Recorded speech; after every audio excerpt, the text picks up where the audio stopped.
And this is a huge jump that I had with a client last year. They had an e-com store doing $686,000 a month. Okay. I came in and I was like, dude, we can get less orders and I can just grow the business a lot faster. Okay. What does he sell? He sells jewelry. Okay. So what did I do? I took the business and they sell like watches, Omegas, Rolexes, stuff like that. Okay. High end, 30, 40, $100,000 watches, Hublots, stuff like that. I go into his business and the first thing he says to me is this. He's like, dude, we can't get our ads to scale. We're spending about 11, 12,000 a day. I can't push past that. I was like, interesting.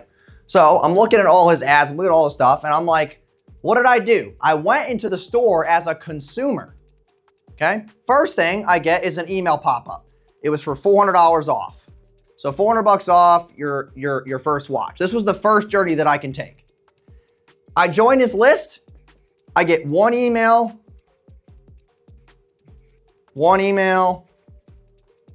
for only 3 days. And I'm like, dude, why are you not hammering them after that? He's like, oh, I don't want to spam people. I'm like, oh, here we go, another one. Okay. So I decided to add more emails to the welcome sequence, which I'll just put WS here plus 4 days. I added 4 more emails and then I added in daily blasts. Okay, what did I do in these emails? The daily blasts, I sent them to their phone number. I'll tell you why about this in a second. Welcome sequence plus 4 days. This added about an extra 10% of the rev just by adding a couple emails on. Okay, because people want to be more nurtured, want to see reviews and people having the watch and whatnot. And the emails would be dynamic to what they were looking for. So we set up this whole dynamic email sequence to where if the watch that they were looking at was X watch, we found social proof and put that in the emails. We did custom flows for each one. It was absurd. It took forever, but it was good. Okay, that was the first way I came in. Second thing I did was after I'm in this ecosystem, I then went to checkout.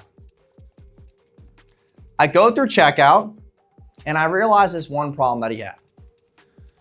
He had no phone number at checkout. Would you guys go to a Shopify store and drop 30 grand on something? Probably not. You'd want to call and talk to somebody. So I go to checkout and there's no phone number. And I call Roddy and I'm like, yo, dude, why is there no phone number here? He's like, nah, dude, we don't like the phone. We don't like people calling us and shit. And I was like, dude, they're calling you because they want to spend money. He's like, I just never hired anybody to do that. I don't have a call center. I don't have this person that I could get in-house. My sales guys are already busy enough. I said, dude, they're not that busy. I said, your salespeople, how many calls they make a day? He's like, they make 25, 35 calls a day. Just to the emails. I'm like, bro, that's not enough fucking calls. 25, 30, that is baby numbers. I said, all right, here's what we're gonna do. We're gonna put them in a round robin. Okay, we're gonna put little, this is like Bob. We're gonna put little Bobs. We put little stick figures here and we're gonna put them on the phones. So what did I do? I go to the top of the checkout, I add a phone number.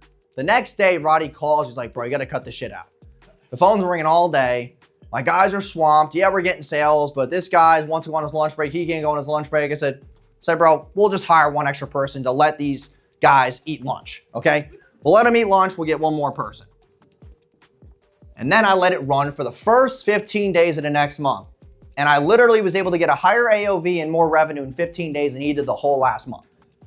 So not everything in your business is about ads. It's about strategy. It's about looking at the customer journey. It's about looking at all these other numbers that you're hitting in your business. Not everything is about ads. And then I stretch his ad spend. What does that do to his ad spend now that he's doubling revenue on less orders? Smaller fulfillment. I can cut costs a little bit on logistics. And my ROAS just doubled on my ads. And he went from 182 sales to 155. Yes, because what happened was this, and I did all this, was I said, dude, once they buy here, just get the card, sell, and then wait 5 minutes. And have whoever is the dead leg call them again. They already bought. Why are we calling them again? You just bought a Rolex. You got a wife? You know anybody else? This was just the referral call or the upsell to get the woman something. Like the whole angle on the phone, and I made the script was, dude, I'm happy you bought from us, but don't be selfish. Get your girl some shit. And that was the whole angle. And we were able to scoop up more money there to where the AOV's higher, so there's less orders.